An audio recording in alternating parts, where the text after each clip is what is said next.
দুই একটি রাজনৈতিক দল বিভিন্ন রকমের বক্তব্যের মধ্য দিয়ে একটু বিভ্রান্তি ছড়ানোর চেষ্টা করছে, সেটা দৃশ্যমান। তবে সেটা রাজনৈতিক কৌশল হিসেবে নির্বাচনের সময় বিভিন্ন রাজনৈতিক দল বিভিন্ন রকমের কৌশল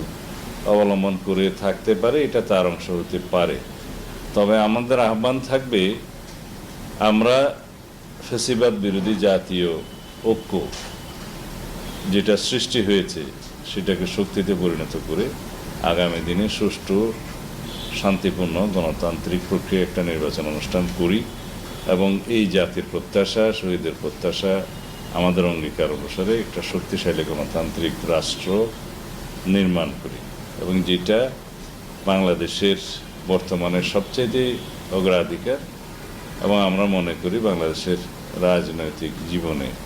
এটা একটি ঐতিহাসিক ঘটনা হবে, সারা পৃথিবীর মধ্যে